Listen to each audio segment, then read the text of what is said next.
네, 오늘 신명기 22장서부터 25장까지 지난주에 21장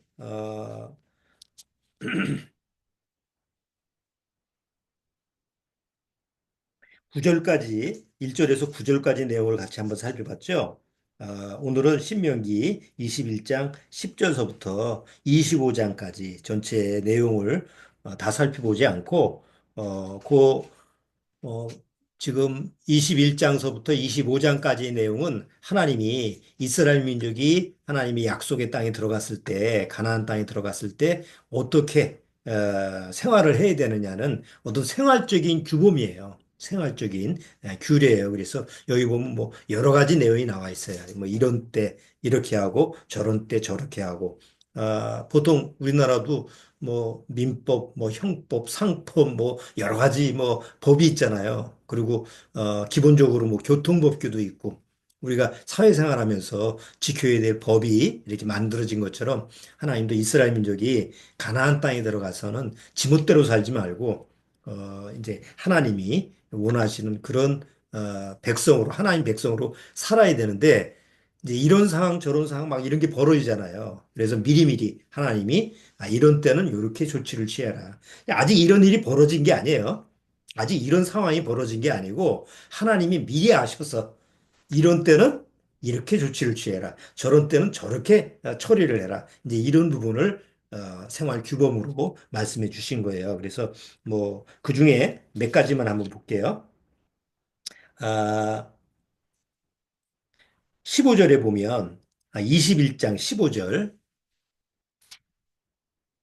21장 15절 어떤 사람이 두 아내를 두었는데 하나는 사랑을 받고 하나는 미움을 받다가 그 사랑을 받는 자의 자와 미움을 받는 자가 둘 다 아들을 낳았다 하자. 그 미움을 받는 자의 소생이 장자이든 자기의 소유를 그 아들들에게 기업으로 나누는 날에 그 사랑을 받는 자의 아들로 장자를 삼아 참 장자 곧 미움을 받는 자의 아들보다 앞세우지 말고 반드시 그 미움을 받는 자의 아들을 장자로 인정하여 자기의 소유에서 그에게는 두 몫을 줄 것이니 그는 자기의 기력이 시작이라 장자의 권리가 그에게 있음이니라. 뭐 여기 보면 사랑하는 뭐 아내가 둘이 있는데 사랑하는 아내가 있고 뭐 미워하는 아내가 있을 때 누구한테 상속권을 줄 거냐? 뭐 우리 같으면 당연히 어디에요? 사랑하는 자 쪽이죠. 근데 하나님은 혹 그럴까 봐 그러지 말라. 이제 이런 규범이 이제 25장까지 쭉 내용이에요. 그래서 미리 읽어오시라고 그랬는데 안 읽어오신 분은 꼭 이번 주에 25장까지 꼭 한번 읽어보시기 바랍니다. 제가 기도드리고 오늘 말씀 교제 나누도록 할게요. 하나님 아버지 감사합니다. 우리가 하나님의 백성으로 살아갈 때 구원받았다고 해서 내가 구원받은 자유를 남용하는 것이 그것이 크리스찬의 삶이 아닌 줄 압니다. 구약 시대에 하나님이 이스라엘 민족, 하나님이 택한 백성에게 거기에 맞는 그 규범을 주신 것처럼 우리도 구원받은 이후에 마땅히 살아야 될 하나님의 그 말씀이 있는 줄 압니다. 오늘도 구약을 통해서 그런 하나님의 말씀을 잘 지혜롭게 배울 수 있도록 주님께서 지혜를 허락해 주옵소서. 시종을 주님께 부탁드리며 예수님의 이름으로 기도드리옵나이다. 아멘. 자, 조금 더 읽어볼게요. 18절에 보면 21장 18절에 사람에게 완악하고 패역한 아들이 있어 그 아비의 말이나 그 어미의 말을 순종치 아니하고 부모가 징책하여도 듣지 아니하거든 그 부모가 그를 잡아가지고 성문에 이르러 그 성읍 장로들에게 나아가서 그 성읍 장로들에게 말하기를 우리 자식은 완악하고 패역하여 우리 말을 순종치 아니하고 방탕하며 술에 잠긴 자라 하거든 그 성읍의 모든 사람들이 그를 돌로 쳐 죽일지니 이같이 내가 너희 중에 악을 제하라. 그리하면 온 이스라엘이 듣고 두려워하리라. 이 당시 구약 시대에 이 두려워하는 자식들이 있을까요? 지금 이 지경까지 지금 가는데 만약에 부모의 말을 안 듣고 완악하고 방탕하다고 하면 어떻게 하라고 했어요? 감옥에 가두는 게 아니에요. 사람들이 돌을 쳐서 죽이라고 돼 있어요. 그러니까 이 정도의 하나님의 그 말씀이라고 한다면 감히 어디 불효를 행하겠어요. 무서워서라도 못하지. 그러니까 하나님이 그 이스라엘 민족한테 준 그 규범은 그냥 적당히 넘어가는 게 아니에요. 지금의 법은 뭐 지금 법은 뭐 자식이 말 안 듣는다고 해서 저 공중에 나가서 사람들로 하여금 죽이게 하는 그런 법은 없잖아요. 그럴 수도 없죠. 그런 법이 있어서는 안 되니까. 그런데 이스라엘 민족의 법은 그래요. 굉장히 엄격하고 그리고 말을 안 듣으면 그냥 죽일 정도로 그렇게 하나님 앞에서 강력한 그런 규범이에요. 자, 조금 더 지나가서 22장 보시면 22장 보면 어떻게 보면 사소한 거예요. 아, 참 하나님이 뭐 이렇게 사소한 것까지도 신경을 쓰실 필요가 있나? 우리가 세상 말로 오지랖이라고 그러죠.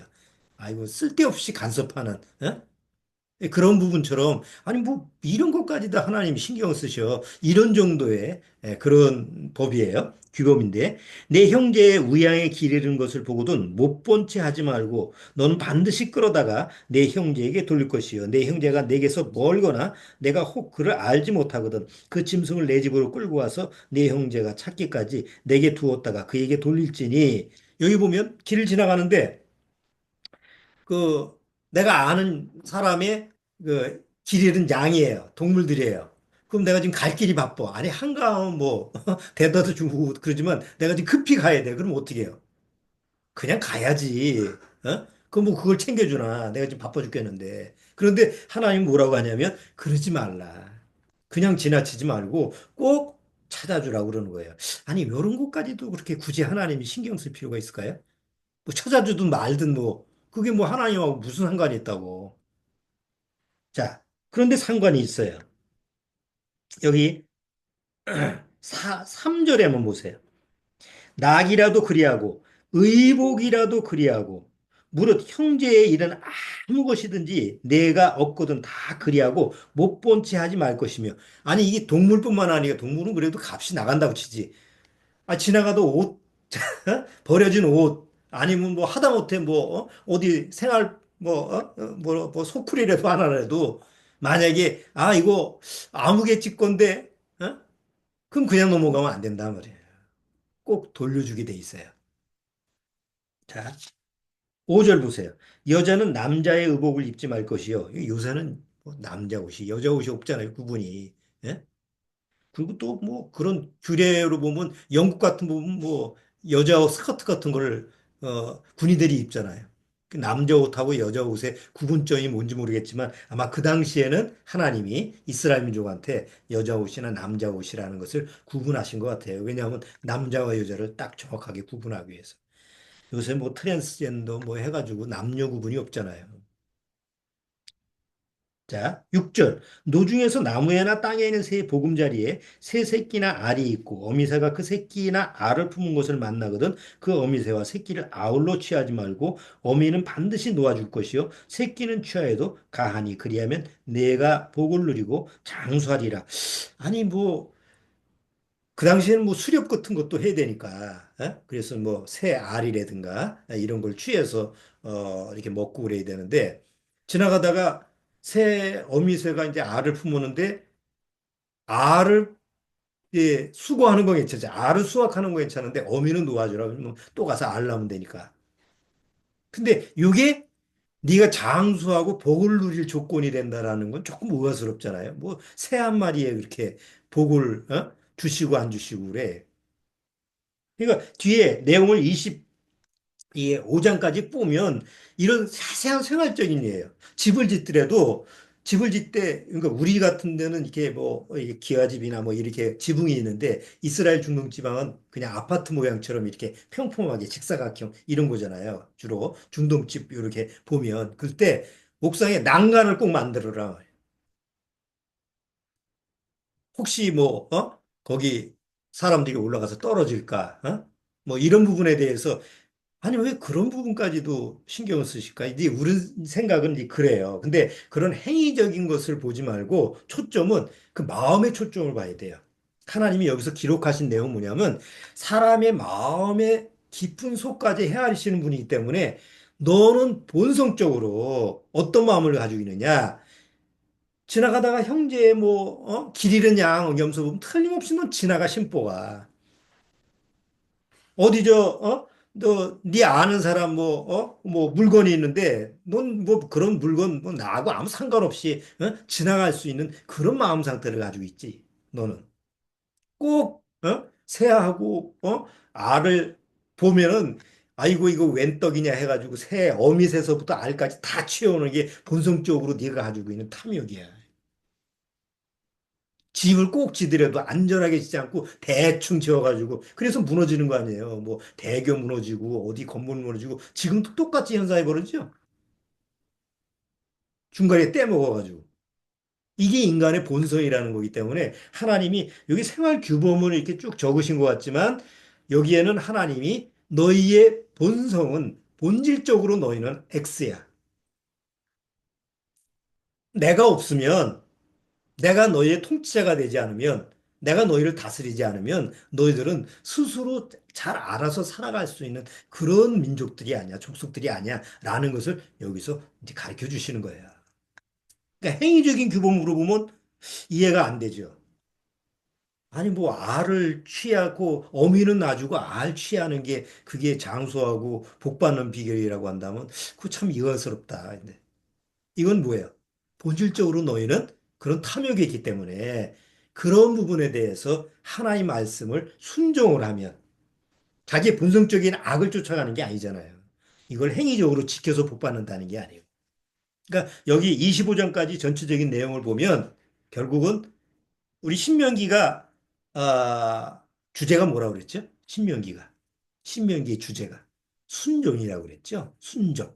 그러니까 하나님이 왜 이렇게 말씀하셨지라고 이해가 안 돼도 뭐예요? 하나님의 말씀이라고 하면 순종을 해라. 조금 더 지나가서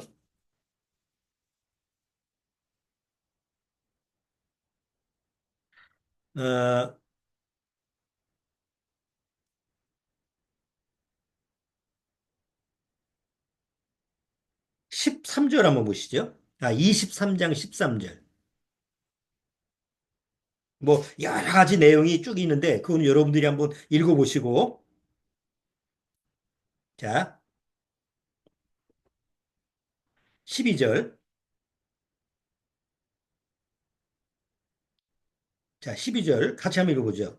12절. 너희 진 밖에 변소를 베풀고 그리로 나가되 너희 기구에 작은 삽을 더하여 밖에 나가서 대변을 통할 때 그곳으로 땅을 팔 것이요 몸을 돌이켜 그 배설물을 덮을지니 이는 내 하나님 여호와께서 너를 구원하시고 적군을 내게 붙이시려고 내 진중에 행하심이라. 니들이 전쟁에 나갔을 때 똥 싸는 법까지 기록해 놓은 거예요. 아니 전쟁 나가면 뭐 어디서 싸든지 그게 신경 쓸 게 아니잖아요. 지금 뭐 적하고 대항해서 어떻게 이길 거냐라는 걸 가르쳐 줘야지. 그럼 뭐 삽 들고 나가서 뭐 똥싼 거 덮어라. 아니 세상에 어떤 경전에 이런 내용이 기록된 경전이 있어요 세상에. 근데 하나님의 성경책에는 이런 부분까지 세세하게 기록되어 있는 거예요. 자, 여기서 우리가 한번 이런 내용을, 오늘은 뭐, 이 내용을 세세히 제가 설명드리려고 하는 게 아니고, 왜 25장 22장서부터 25장까지 이런 세세한 내용을 보면, 아니, 왜 하나님이 뭐 이런 것조차도, 이렇게 기록을 하셔서 그걸 규범으로 주셨을까? 자, 하나님은 우리의 사람들의 속속들이 모르시는 게 없죠. 우리 성경에 보면 하나님은 우리의 심중을 헤아리시고 우리 하나님 말씀 자체가 우리의 폐부에 그 폐부를 찌르고 뭐 우리 심장을 다 가르고 그런다고 그랬어요. 시편에도 시편 기자가 하나님은 내가 어디 큰 하늘 끝에 땅 밑에 갔을지라도 하나님이 나를 주시하고 내 중심을 보신다라고 거기 시편 기자가 기록해 놨어요. 그러면 이렇게 하나님이 나의 속속들이 모든 걸 다 아신다고 한다면 그 하나님이 내 옆에 있으면 어떡할 거야? 하나님은 하늘에 계시다고 생각하니까 뭐 별로 문제가 생각이 안 되는데 그런 하나님이 항상 나하고 함께 하신다 그러면 어떻게 생각할 거예요?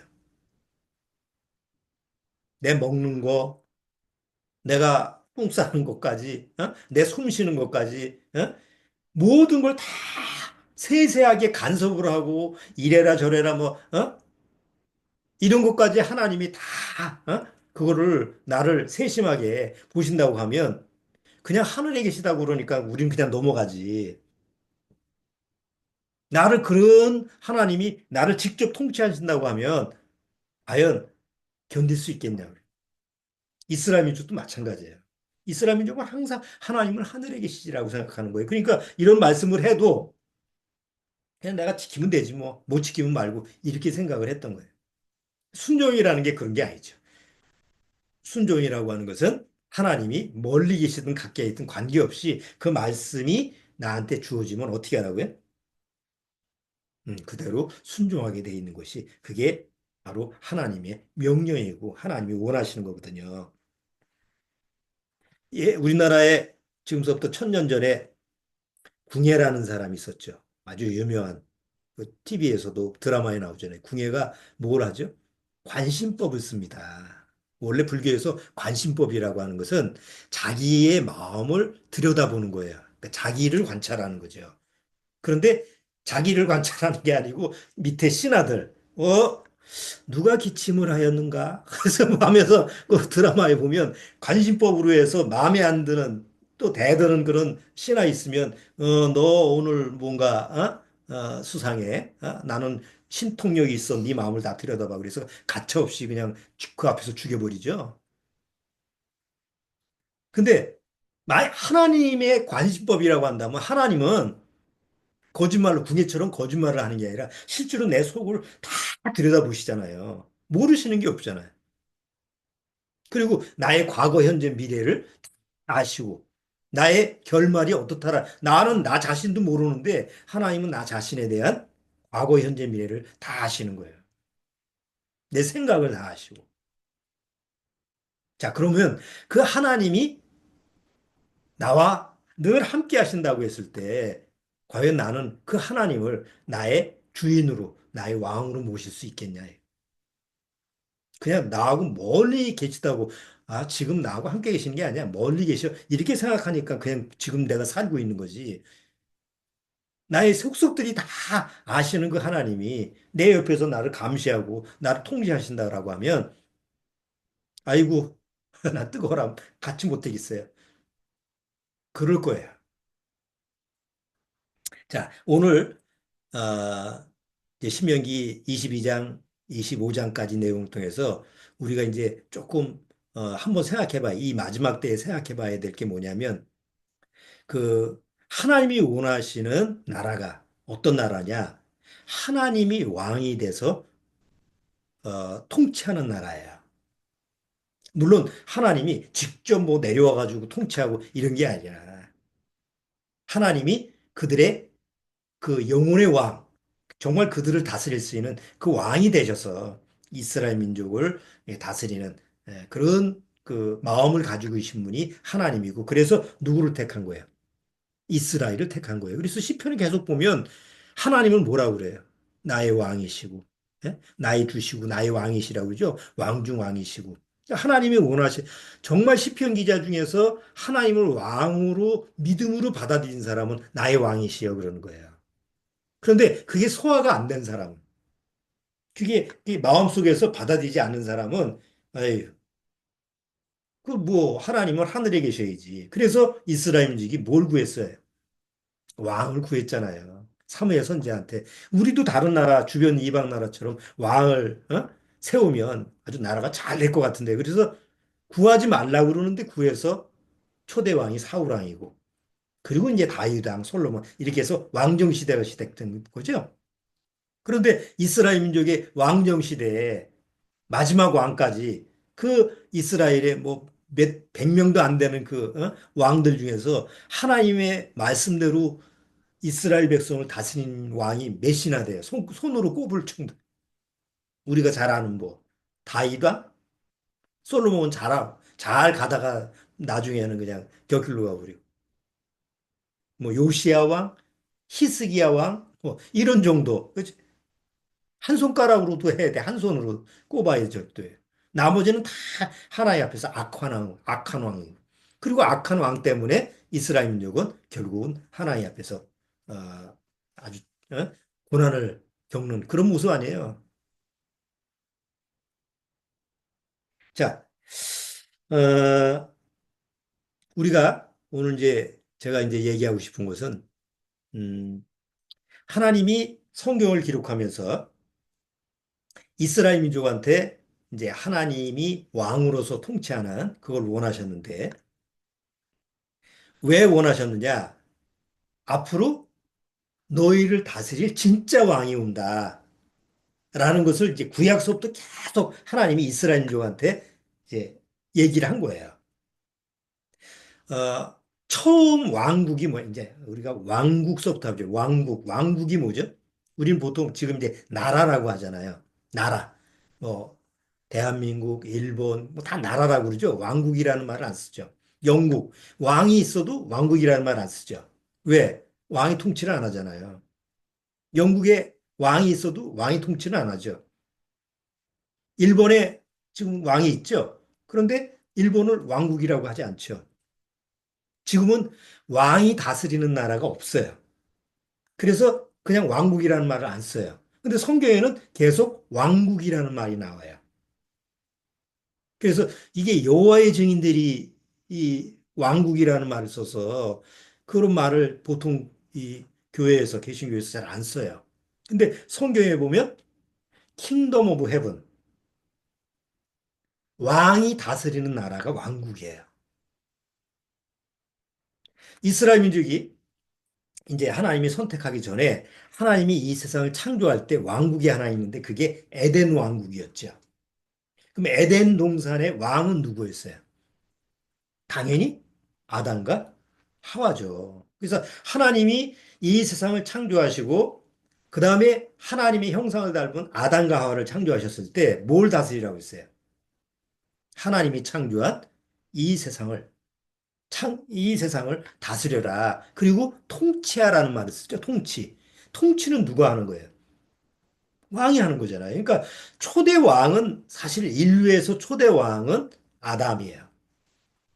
그런데 아담이 결국은 사단의 말에 넘어가서 그 하나님이 주시는 왕국을 어떻게 했어요? 뺏겨버렸죠. 하나님이 죄가 들어오기 전에 하나님의 왕국은 죄가 없는 이 지금 세상이에요. 지금 우리가 살고 있는 세상인데도 죄가 없는 세상이에요. 그리고 죄가 없다 보니까 폭력이 없고 갈등이 없고 거기에는 지금처럼 우리가 경험하는 그런 어떤 죄로 말미암아 오는 여러 가지 고통, 고난, 뭐 슬픔, 뭐 이런 게 없어요. 그냥 하나님이 원래 계획하셨던 의가 통치를 하고 그리고 하나님의 의로 말미암아 아담이 그대로 하나님 말씀에 순종하기만 하면 모든 동물까지도 뭐 사자, 뭐 지금 뱀, 독사까지도 다 누구 말에 순종해야 돼요. 아담 말에 왕으로 하나님이 정하신 아담 말에 다 순종하게 돼 있어요. 그게 첫 번째 에덴 왕국이에요. 그런데 하나님 말씀에 불순종함으로 말미암아 어떻게 돼 버렸어요? 하나님의 왕국이 죄로 타락됐고 그리고 죄로 타락된 이 세상은 왕이 바뀌었어요.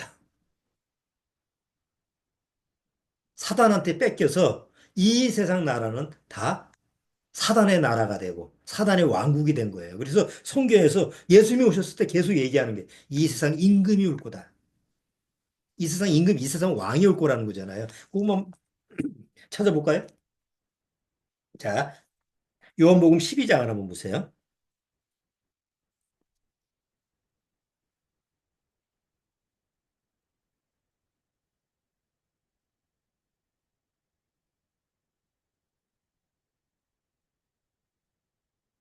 요한복음,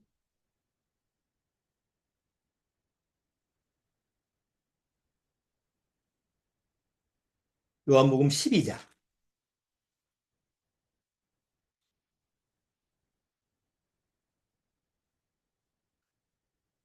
자, 요한복음 12장 31절 보세요. 요한복음 12장 31절. 이제 이 세상의 심판이 이르렀으니 이 세상 임금이 쫓겨나리라. 이 세상 왕이 쫓겨나리라. 이 세상 왕이 있다는 거죠? 이 세상 왕이 누구예요? 자, 요한복음 14장도 보세요. 요한복음 14장 30절.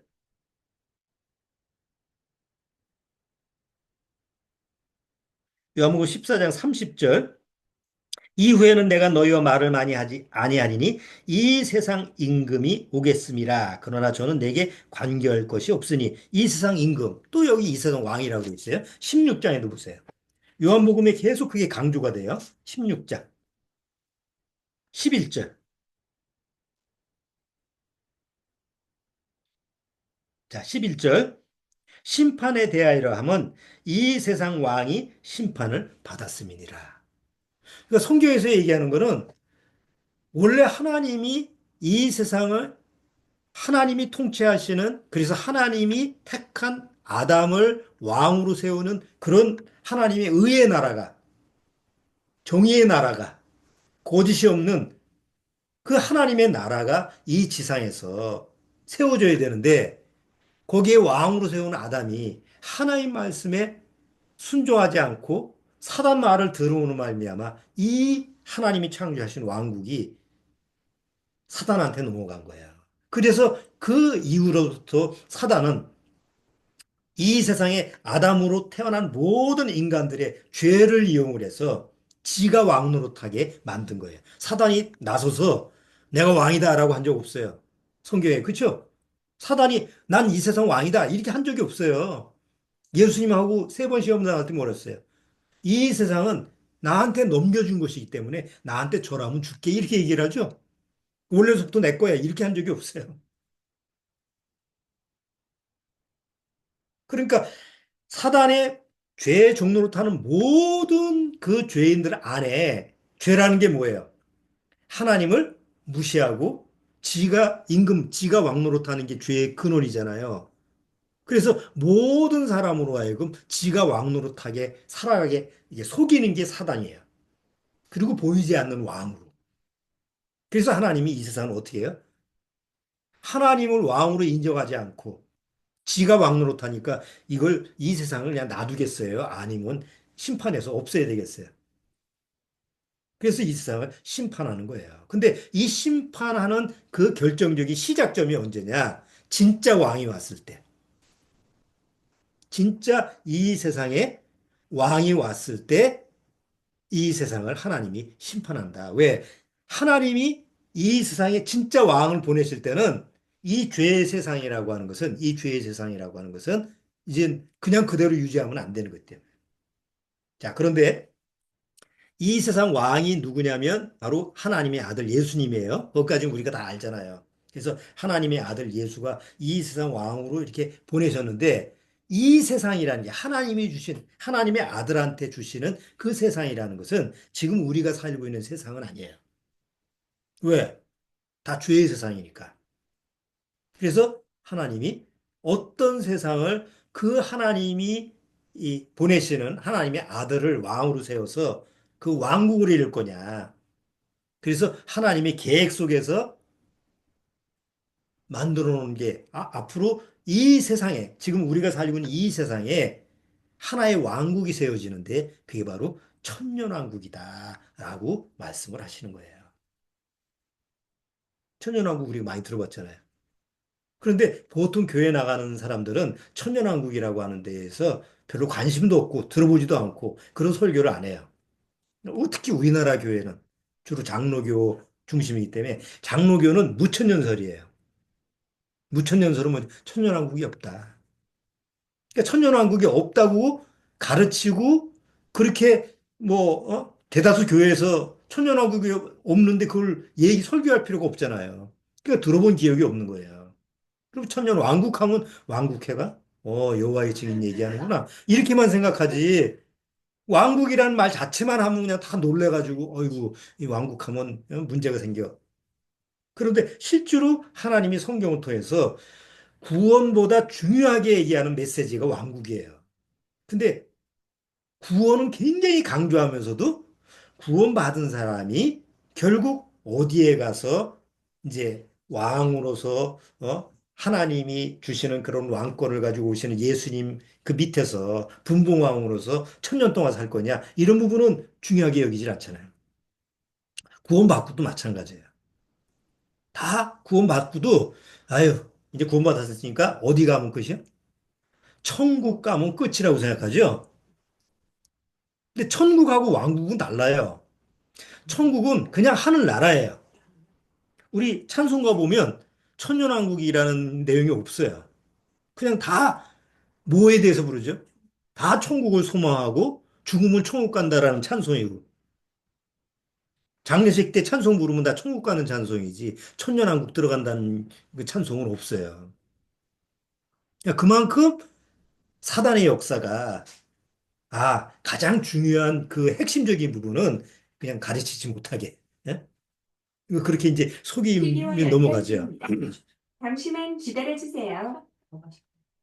자, 어쨌든 우리가 이제 오늘 왜 신명기 22장, 25장 얘기하면서 천년왕국에 대한 얘기를 같이 제가 접목을 시키냐면 천년왕국은 예수님이 이 세상의 왕으로 재림을 하셔서 직접 통치하는 나라가 그 왕국이 천년왕국이에요. 그래서 왕국이 있다면 누가 있어야 돼? 반드시 왕이 있어야 돼요. 그럼 왕이 누구지?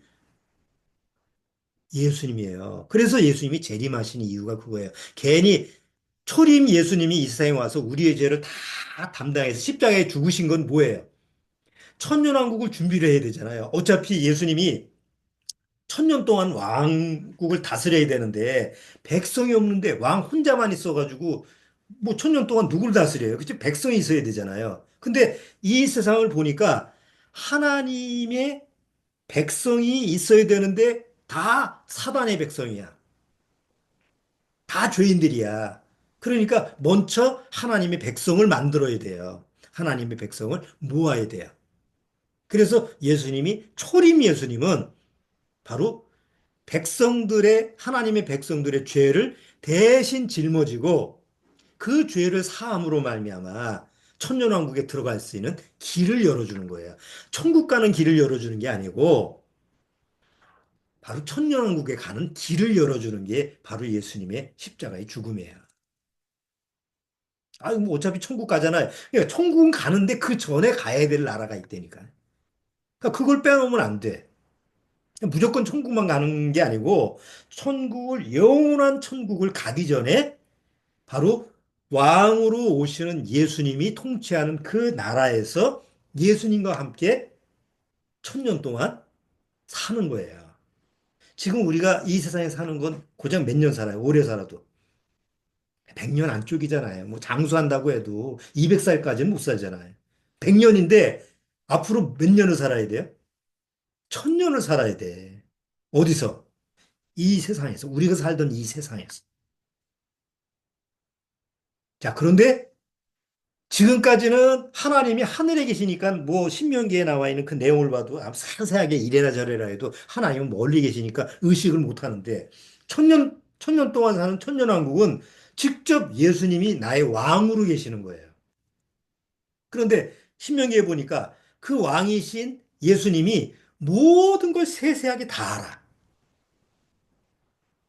나의 모든 속속들이 내 안에 내 것을 다 알아. 그러면 그런 왕 앞에서 어떻게 살 거예요? 잘못하면 궁예하고 신하들과의 관계야. 눈치만 보고 이거 잘못 맞아 죽지 않을까? 그러니까 그렇게 살 수는 없잖아요. 그러니까 천년왕국에 들어가려면 그 부활하신 예수님, 재림하시는 예수님과 정상적인 그 생활을 하려면 예수님과 같은 모습이 돼야 된다는 거예요. 그렇죠? 그래서 예수님이 부활하시고 그 부활의 모습으로 오시는 그 모습처럼 구원받은 성도들이 예수님을 통해서 죄사함을 받고 구원받고 우리가 제 육체를 가지고 있다가 어느 날 천년왕국에 들어가기 전에 천년왕국에 들어가려면 예수님 같은 다 부활체를 입어야 된다는 거예요. 그 부활체를 얻기 위해서 주어지는 게 바로 휴거라는 거예요. 7년대 환란 전에 바로 이 지상에서 예수님을 통해서 하나님의 백성이 된 거룩한 백성이 된 사람들이 육체가 다 변화가 되는 거예요. 왜 변화를 시키느냐? 천년왕국에 들어갈 준비를 시키는 거예요. 그래서 천년왕국에 가서 하나님이 이제 예수님이 그 거룩한 말씀으로 이래라 저래라 해도 아무 부작용이 없이 아무 거부감이 없이 그대로 순종할 수 있는 그런 부활체를 가지고 있는 사람으로 다 변화가 되니까 문제가 돼요, 안 돼요? 문제가 안 되는 거예요. 천년왕국에서는. 됐죠? 여기까지? 예. 이게 어린아이는 소화가 안 되는 이런 부분이기 때문에 근데 뭐 때가 때니만큼 이런 부분도 우리가 좀 지금 알아야 돼요. 우리가 앞으로 닥칠 그런 미래의 일이기 때문에 나하고는 관계가 없어 이러면 안 돼요. 자, 그런데 성경에 보니까 이 천년왕국은 예수님 이 재림하시는 그 예수님이 부활체를 입고 오시는데 우리도 똑같은 부활체를 가지고 이제 천년왕국에 들어가잖아요. 근데 들어가는 사람이 천년왕국에 들어가는 사람이 육체를 우리하고 지금 가지고 있는 죄의 육체를 가지고 있는 사람도 같이 들어간다는 얘기예요. 그게 누구냐? 그런 사람들이 7년 환란 때 구원받는 사람들이에요. 7년 환란 때는 막 마지막 적그리스도가 거기서 통치를 하고 거기서 이제 우리가 기다리는 메시아인 줄 알았더니 아니네. 그래서 이제 그걸 거부하는 대다수 유대인들이 이제 하나님이 피난처로 해준 거기서 피해 있죠. 7년 한 나머지 후 3년 반 동안에. 그리고 이제 막 하나님의 재앙에서 이리 죽고 저리 죽는데 그 중에 이방 지역에 있는 사람도 우리처럼 구원의 복음을 들었는데 구원을 못 받았어. 관심 없고 그냥 등한시 여기다가. 근데 어느 날 때가 되는데 진짜 다 올라가 버렸네? 그럼 적어도 그 사실을 들은 친인척, 친구, 주변 사람들은 무관하게 여기지는 않을 거란 말이에요. 아이고, 진짜네? 그럼 걔 중에 어떤 사람들은 아이고, 우리도 쫓아가야 되겠다. 그렇죠? 철로역장 일부에 보면 그 크리스찬이 나다가는데 가족들이 안 쫓아가잖아요. 근데 나중에 그 가족들이 우리도 쫓아가야 된다고 해서 이부에 쫓아가는 장면이 나타나죠. 그런 문제가 생기는 거예요. 그래서 나머지 남은 사람들이 이제 7년 대 환란 속에서 어떻게 하지? 그때는 성령이 없으니까. 그래서 방법을 찾는데 그 방법 중에 하나가 이제 먼저 올라간 사람들의 흔적인 거예요. 성경책에 줄쳐놓은 거, 지금 이 테이프, 그래서 녹음을 시켜놓는 거예요, 일부러. 영상, 막 그때 되면 적그리스도가 난리를 쳐서 아마 그런 것까지도 통제를 할 거예요. 근데 어쨌든 간에 뭐 노트북에 있으니까 집에 와서 노트북이라도 들고 와야 될 거 아니에요. 흔적은 남아 있으니까. 그래서 그런 거를 통해서 어쨌든 구원받는 사람들이 생기는 거예요. 환란 때 구원받는 사람들이 있어요. 소수지만. 전 세계적으로. 그래서 요한계시록 보면 그 수가 또 만만치 않아요. 바다에 있는 모래알처럼 많다고 되어 있어요. 그 환난과 핍박 속에서. 그럼 그들은 어떻게 구원을 받느냐? 적그리스도를 거부하는 대가로 목을 잘려요. 목 잘라. 아니 요한계시록에 나온 그대로 참수형을 당하는 거예요. 근데 지금 이 시대에 어떻게 참수형이 있어요? 아직까지 그 법이 있는 나라가 있어요. 그 법이 있는 종교가 있죠. 뭐예요? 이슬람교. 이슬람교는 아직도 참수형을 해요. 그러면 지금 전 세계적으로 어떤 종교가 특세해요, 점점? 이슬람교가 특세하죠. 그 마지막 적그리스도의 통치하에서 가장 세력을 강하게 하는 게 이슬람교라고 한다면, 그러면 구원 예수님을 믿고 나는 예수님을 쫓을 거야라고 하는 사람이 나타나면 어떻게 해요? 다 참수형이지. 그 내가 늘 얘기하잖아. 지금 쉽게 구원받고 나서 믿음으로 구원받지 꼭 목을 잘려서까지 구원받을 필요성이 없잖아, 사실은. 뭐 그렇게 해서라도 받으면 다행인데, 지금 그냥 마음에서 받아들이면 되는 걸 갖다가 그걸 마음에서 거부를 하면 어떡하라는 거야. 뭐 어쩔 수가 없으니까 지금은 내가 계속 녹화를 하고 영상을 올리고 있는 이유도 그거예요. 근데 어쨌든 마지막 적그리스도가 통치하고 그리고 그때 막 핍박이 이루어졌을 때 수많은 사람들이 그래도 그 핍박 속에서 환란 속에서 구원받는 사람이 있다라는 걸 요한계시록에서 계속 얘기해요. 그리고 그 사람들이 어디에 들어오느냐? 바로 천년왕국에 들어온다라고 요한계시록 한번 보시죠. 그래서 천년이라는 말이 계속 나와요. 만약에 천년왕국이라고 하는 것이 그냥 교리적으로 나온 거라고 하면 강조할 필요가 없잖아요. 근데 요한계시록 한번 보세요. 요한계시록 20장을 보면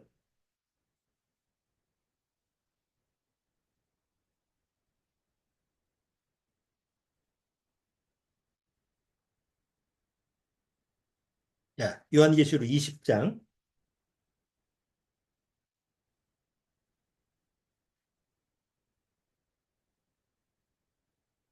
자, 요한계시록 20장 보세요. 1절부터 제가 읽어볼게요. 또 내가 보매 천사가 무적갱 열쇠와 큰 쇠사슬을 그 손에 가지고 하늘로서 내려와서 용을 잡으니 곧 옛 뱀이요 마귀요 사단이라 잡아 1천년 동안 결박하여 무적갱에 던져 잠그고 그 위에 임봉하여 천년이 차도록 다시는 만국을 미혹하지 못하게 하였다가 그 후에는 반드시 잠깐 놓으리라. 그 다음에 조금 더 지나가서 어, 5절 바로 전해 보세요. 5절 그 옆에 보면 어, 이마와 손에 그의 표를 받지도 아니한 자들이 살아서 그리스도로 더불어 천년 동안 왕노릇하니 그 나머지 죽은 자는 그 천년이 차기까지 살지 못하도록 계속 뭐라고 그래요?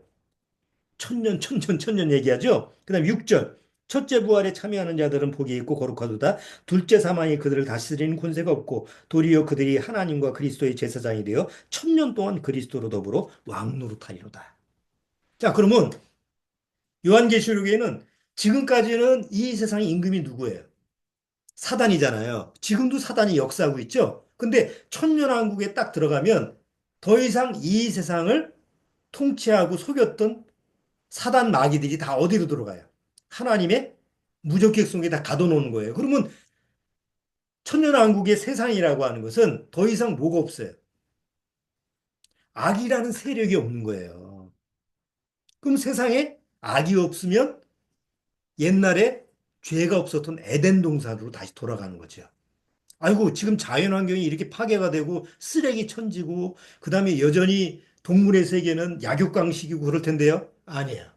그때 그 천년왕국은 옛날에 에덴 그 왕국하고 돌아가서 하나님이 다시 환경을 바꿔요. 뭐, 폐기물 뭐 이런 거, 뭐 하나님이 이 세상도 창조하셨는데 뭐 그런 거 바꾸는 게 뭐가 문제겠어요. 그렇잖아요? 그래서 환경이 싹 바뀌어요. 한번 예를 들어서 이사에서 11장 한번 보세요. 이사에서 11장. 자연환경이 어떻게 바뀌는가? 이사에서 11장.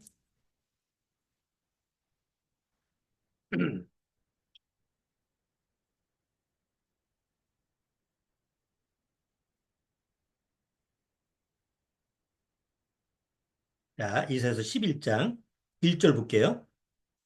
이새의 줄기에서 한 싹이 나며 그 뿌리에서 한 가지가 나서 결실할 것이요 여호와의 신 곧 지혜와 총명의 신이요 모략과 재능의 신이요 지식과 여호와를 경외하는 신이 그 위에 강림하시리니 그가 여호와를 경외함으로 즐거움을 삼을 것이며 그 눈에 보이는 대로 심판치 아니하며 귀에 들리는 대로 판단치 아니하며 공의로 궁핍한 자를 빈핍한 자를 심판하며 정직으로 세상의 겸손한 자를 판단할 것이며 그 입의 막대기로 세상을 치며 입술의 기운으로 악인을 죽일 것이며 공의로 그 허리띠를 삼으며 성실로 몸의 띠를 삼으리라. 이 세상이 천년왕국의 세상은 정의와 공의가 실현되는 거예요. 지금 세상은 뭐가 공의가 있어요? 정의가 있어요? 다 거짓이죠. 다 속임수죠. 의라는 건 찾아볼 수가 없잖아요. 근데 천년왕국에 들어가면 거기는 오직 하나님의 왕이신 왕으로 오신 예수님이 의로 통치하는 시대예요. 그리고 자연환경이 6절. 그때 이리가 어린 양과 함께 거하며 이리가 어린 양을 보면 어떻게 해요? 잡아먹지. 함께 거하는 게 어딨어. 근데 이리가 어린 양과 함께 거하며 표범이 어린 염소와 함께 누우며 송아지와 어린 사자와 살진 짐승이 함께 있어 어린아이에게 끌리며 암소와 곰이 함께 먹으며 그것들의 새끼가 함께 엎드리며 사자가 소처럼 풀을 먹으며 사자가 뭘 먹는다고요? 다 초식 동물로 바뀌는 거야. 예? 아이, 그거 어떻게 살 수 있을까요? 아니, 왜 못 살아? 소도 풀 먹고 사는데. 8절. 젖 먹는 아이가 독사의 구멍에서 장난하며 연우가 독사하고 이게 같이 어울려 노는 지금은 상상할 수가 없는데 바로 의의 왕이신 예수님이 이 세상을 통치하는 그 천년왕국이 되면 세상 환경이 이렇게 바뀐단 말이에요. 근데 거기에 누가 같이 들어가느냐면 7년대 환란 때 환란으로 말미암아 그 환란 속에서도 예수님을 믿고 뭐 목배임을 받는데도 불구하고 구원받은 사람들이 이제 들어오는 거예요. 근데 죽은 사람들은 부활체로 오고 육체가 있는 사람들은 그 육으로 들어오는 거예요. 하나님 보호하는 사람. 자, 그런데 육체로 들어오는 사람도 워낙 환경이 좋다 보니까 옛날 에덴 동산의 환경이 너무 좋으니까 그 당시에 몇 살 살았어요? 1000살 살잖아요. 무드셀라가 뭐 900 몇 살을 살았더라.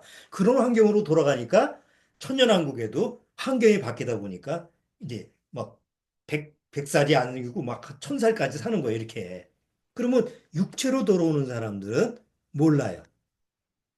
아기를 낳는 거예요. 거기서 또 이제 1000년 동안 이제 계속 인구들이 늘어나는 거죠. 그래서 그 천년왕국은 우리가 지금 상상할 수는 어렵지만 굉장히 지금은 상상하기 어려운 거예요. 그래서 영화로 안 나와요. 부활체에 있는 사람들과 육체를 가지고 있는 사람들이 같이 공존하니까.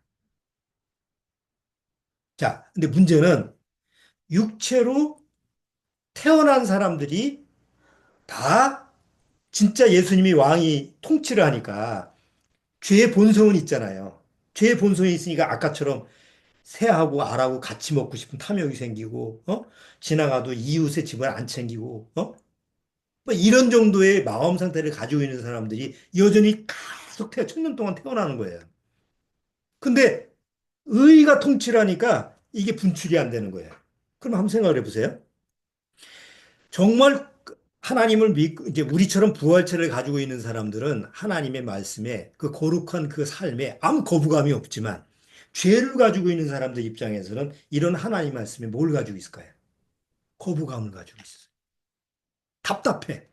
견딜 수가 없어. 내 탐욕을 누르고 내 욕심을 누리고 죄를 안 짓고 살아가려니까 그게 힘들어. 그게 근데 함부로 나올 수가 없어요. 누가 없으니까. 그 악의 실마리를 뽑아서 활동하게 하는 사단의 역사가 없으니까. 그 다 점점 천년이 마지막 차면서 그걸 억압하고 억압하고 있는 사람들이 또 수없이 많은 거로 또 그걸 한번 걸러줘야 되는 거예요. 영원한 나라에 가기 전에. 그래서 천년왕국 끝날 때쯤 돼서 하나님이 뭐예요? 무적행에 있는 사단과 그, 그 마귀들을 잠시 풀어서 그래서 결국 그들로 하여금 안에 있는 본성이 다 드러나게 해서 하나님의 성인 예루살렘 그 거룩한 성을 공격하게 하는 거예요. 그리고 하늘에서 불이 내려와서 마지막에 다 하나님의 심판으로 처리하는 거죠. 이게 하나님의 플랜이에요. 청사진이에요.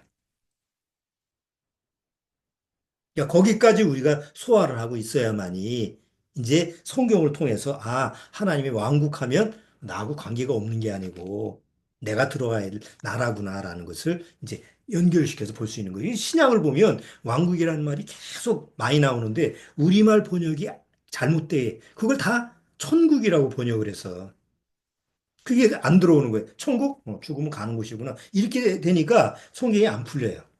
근데 천국이 아니고 이 천국이라는 말은 다 하나님의 왕국으로 이렇게 번역이 돼서 들어오면 예수님이 이렇게 준비해서 이렇게 오시라는 얘기구나. 이렇게 오신다는 얘기구나. 나보고 이렇게 준비하라는 얘기구나. 이렇게 연결이 되는 거죠. 앞으로 이제 또 설교를 통해서 계속 그런 얘기를 제가 얘기를 할 건데 어쨌든 그런 부분까지도 여러분들이 소화를 좀 하셔야 될 것 같습니다. 자, 여러분은 어디서 어떤 나라에서 살아보고 싶습니까? 어떤 나라? 인터넷 찾아보세요. 어떤 나라에 살고 싶나. 거기 보면 공의와 정의가 살아있는 나라, 뭐 어쩌고저쩌고 법석을 되는데 불가능한 나라죠. 그런데 정말 구원받은 사람한테는 이제 보장된 나라예요. 나는 정말 공의와 정의가 살아있고 죄가 세력을 펼치지 못하는 그런 나라에 한번 살아보고 싶어요. 그리고 아까 얘기한 것처럼 자연, 환경, 그런 것이 원래 하나님이 창조한 에덴 동산 같은 그런 나라에서 한번 살아보고 싶어요. 폭력도 없고, 어디 가도 두려움이 있을 필요가 없는. 지금은 어디 여행 가면 맞아 죽을까 봐 두렵잖아. 언제 어떻게 사고 날지도 모르고 땅도 갈라지고 근데 그런 게 전혀 자연재해가 없고 뭐 그런 평화가 있는 그런 나라에서 한번 살아보고 싶었는데 그게 약속대로 주어지는 거예요. 기다리면 되는 거예요. 이런 엄청난 하나님의 그런 데다가 시공간을 초월해서 버스 타고 안 가도 돼. 어디 가고 싶다 그러면 예수님처럼 부활하신 예수님처럼 생각만 하면 가는 예수님이 그러셨잖아요. 부활한 후에 오셔서 이 집에 나타났다가 또 저 집에 나타났다. 그걸 실제로 우리가 경험한 시공간을 초월하는 그런 삶을 경험한다라는 거는 그거는 어디 예? 상상할 수가 없죠. 그렇죠? 요새 그 뭐 영화 뭐예요? 미키 세븐틴인가 그 말도 안 되는 그 상상력을 발휘해서 2000 뭐 50년 가니까 뭐 어디 화성에 가지고 뭐 어쩌고 저쩌고 그런 말도 안 되고 그냥 인간의 상상에서 나오는 그런 나라가 아니고 하나님이 확실하게 구원받은 사람한테 약속한 나라라는 거. 우리가 성경을 통해서 그런 부분을 꼭 한번 여러분 마음속에서 잘 생각해 보시고 여기 오늘 신명기 22장, 25장 한번 쭉 읽어보시면서 그러면 오늘 설교 들으면 그렇게 어렵지 않을 거예요. 이렇게 지켜야 되겠구나. 이게 아니고 이렇게 세세하게 우리 마음을 꿰뚫어 보시는 그 예수님이 천연왕국에서 나의 왕이 돼서 나하고 함께 더불어서 거침없이 살아갈 수 있다라는 그런 소망이 우리한테 있다라는 거, 남아 있다라는 거 꼭 한번 마음에 묵상해 보시기 바랍니다. 자, 오늘 여기까지 하도록 하겠습니다. 기도하고 마칠게요.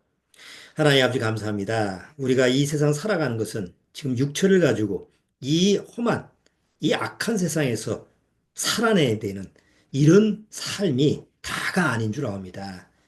이 나그네 같은 삶을 어느 날 마치면 우리에게 하나님이 약속하신 천년왕국이 주어지고 그 천년왕국에 그 영광된 그런 삶이 마치면 또 영원한 나라의 영원한 천국의 삶이 우리에게 약속으로 보장되어 있다는 것은 정말 우리가 상상할 수 없는 그렇지만 우리 심령에 참으로 기쁨을 주는 소망의 약속이 되는 줄 압니다. 아무쪼록 우리 믿음의 가족 식구들 중에서 이 하나님이 주시는 엄청난 축복을 거절하지 말고 소홀히 여기지 말고 다 심령 안에서 다 받아들여서 다 이 축복을 누릴 수 있도록 주님께서 축복하시고 인도해 주옵소서.